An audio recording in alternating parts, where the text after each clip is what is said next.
Hello student, this is Vaishali Sharma और आज हम डिस्कस करेंगे जीन पियाजे का संज्ञानात्मक विकास का सिद्धांत, पियाजे थ्योरी। मोस्ट इम्पॉर्टेंट है, पर ईयर आपका कोई भी टीचिंग से रिलेटेड कॉम्पिटिटिव एग्जाम होता है तो उसमें इससे रिलेटेड कोई ना कोई क्वेश्चन आपका आता ही आता है। इससे पहले मैं इसका एक पार्ट और बना चुकी हूँ और ये पार्ट 1 इसलिए है क्योंकि इसमें मैं स्टेज को डिस्कस करने जा रही हूँ जो भी जीन पियाजे ने स्टेज दी हुई हैं। तो हम डिस्कस करते हैं। जीन पियाजे ने बेसिकली 4 स्टेजेस दी हुई हैं, ठीक है। तो आप स्क्रीन पर देख रहे होंगे। मोस्ट इम्पॉर्टेंट है, डायरेक्ट इन्हीं स्टेजेस से रिलेटेड ही आपसे क्वेश्चन कई बार पूछे गए हैं। जैसे ये आपका पहला जो स्टेज आपको दिख रहा है, संवेदिक पेशीय अवस्था, सेंसरी मोटर स्टेज, ये कितना होती है? ये 0 से मीन्स टू से जन्म से 2 वर्ष तक होती है। पूर्व संक्रियात्मक अवस्था, ये आपकी जो होती है वो 2 से 7 वर्ष तक के लिए होती है आपकी। उसके बाद मूर्त संक्रियात्मक अवस्था, कॉन्क्रीट ऑपरेशनल स्टेज, ये आपकी 7 से 11 वर्ष तक के लिए होती है।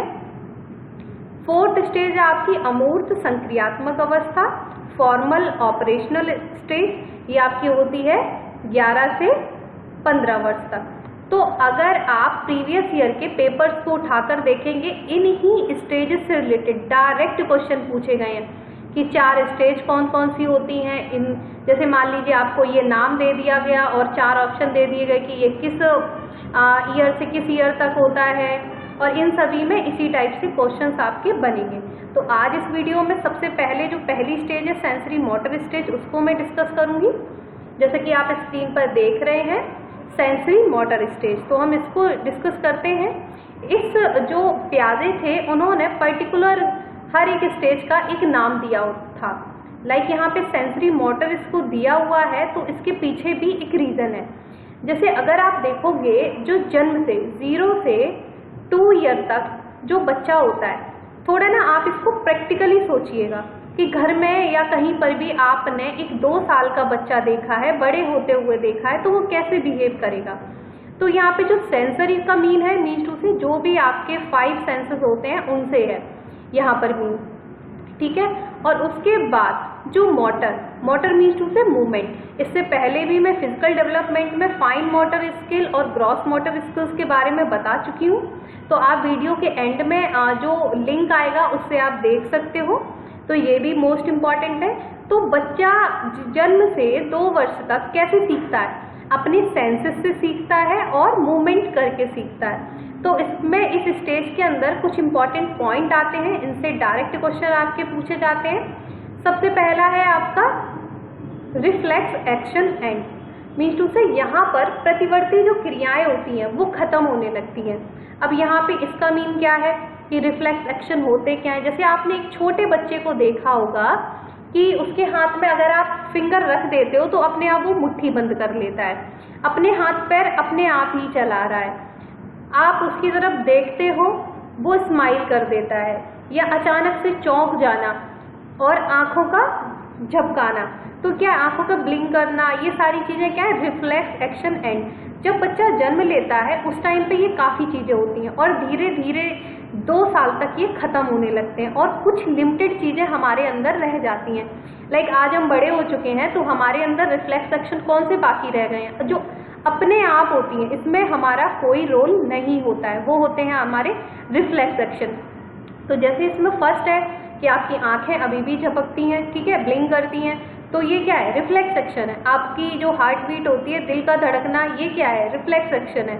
जो चीजें अपने आप हो रही हैं वो रिफ्लेक्स एक्शन होते हैं। आपका ये क्वेश्चन पूछा भी गया है कि प्याजे के अनुसार किस अवस्था में रिफ्लेक्स एक्शन खत्म होने लगते हैं, मीन्स टू से प्रतिवर्ती क्रियाएं खत्म होने लगती हैं, कुछ लिमिटेड रह जाती हैं। तो वो कौन सी होगी? आपकी फर्स्ट स्टेज होगी।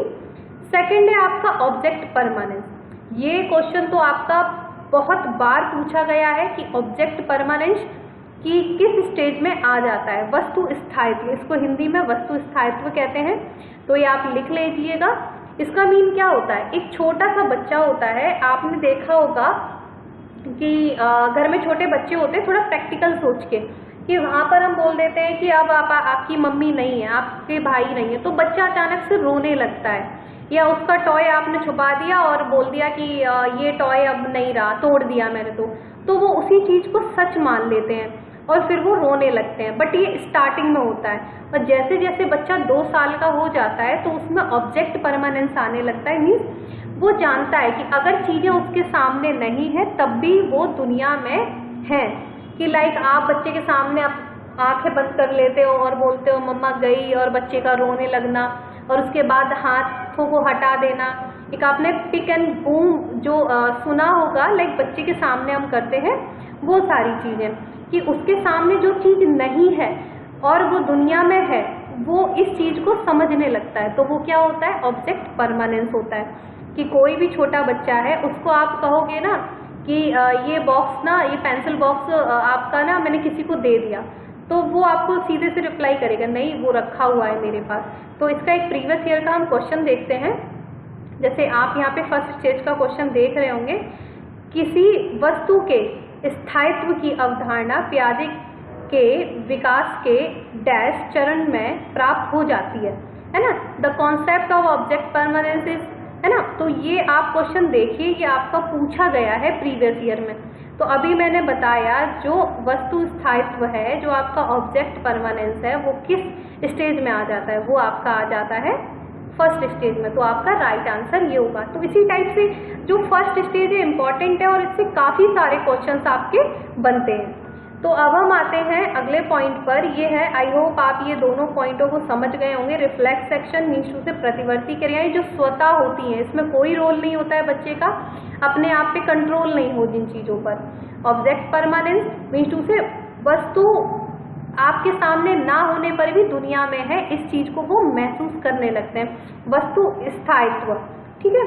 अब थर्ड पॉइंट है आपका goal directed behaviour means to say लक्ष्य निर्देशित व्यवहार। एक छोटा बच्चा होता है, पहले तो जो वो रिफ्लेक्स एक्शन कर रहा था बिना बात के ही कर रहा था, बट उसके बाद जब वो 6 महीने या 8 महीने 1 साल का हो जाता है, अपने घुटनों के बल चलने लगता है, थोड़ा पैरों पर चलने लगता है, तो क्या है, अगर उसके अंदर लैंग्वेज तो डेवलप हुई नहीं होती है कि आप बोलो नहीं बेटा उसको मत छूना वो गर्म है जल जाओगे, वो नहीं सुनता है। वो क्या है, उस टाइम पे वो लक्ष्य निर्देशित व्यवहार करता है कि वो घुटनों के बल चल के जाएगा, आप कितना भी बोलना ये गर्म है, ये ऐसा है, आप गिर जाओगे, नहीं, वो जाकर और उसको छुएगा और एकदम चौंक जाएगा और फिर बोलेगा कि नहीं हाँ ये सच में गर्म है। तो गोल डायरेक्टेड बिहेवियर ये किस स्टेज में आने लगते हैं, वो आपके सेंसरी मोटर स्टेज में आने लगते हैं। और लास्ट है आपका इमिटेशन, इसको बेसिकली डेफर्ड इमिटेशन भी बोला गया है जीन पियाजे के अकॉर्डिंग। इमिटेशन क्या होता है, अनुकरण, रिपीट करना। जैसे हम बच्चों के सामने बोलते हैं ना, बच्चों के सामने आपने बोला माँ माँ माँ, तो वो अगेन उसको रिपीट करेंगे। किसी भी काम को कि आप हाथ ऊपर ले जा रहे हो तो वो वैसे ही कर रहे हैं। तो क्या है, इमिटेशन जीन पियाजे के अकॉर्डिंग किस अवस्था में होता है बच्चे के अंदर, वो आपका फर्स्ट स्टेज में आता है। अब इससे किस टाइप के क्वेश्चन पूछे जाते हैं, आपके 4 ऑप्शन दिए जाएंगे और बोला जाएगा कि संवेदी जो आपका सेंसरी मोटर स्टेज है इसमें से कौन सा एक है जो इससे संबंधित नहीं है, या आपसे 3 अलग दिए जाएंगे। एक पूछा जाएगा वस्तु स्थायित्व पूछ सकते हैं, गोल डायरेक्टेड बिहेवियर के बारे में पूछ सकते हैं, इमिटेशन होता है उससे रिलेटेड आपके क्वेश्चंस आ सकते हैं। तो ये आपकी जो फर्स्ट स्टेज है, ओवरऑल तो आपकी 4 स्टेजेस हैं, सारी इंपॉर्टेंट है, बट फर्स्ट स्टेज भी काफ़ी क्वेश्चंस आपके बनते हैं। तो अगले लेक्चर में हम डिस्कस करेंगे आपकी सेकंड स्टेज को। और वीडियो अच्छा लगे तो लाइक करिएगा, चैनल को सब्सक्राइब करिएगा, अपने फ्रेंड्स के साथ शेयर कर सकते हैं आप। Thank you so much.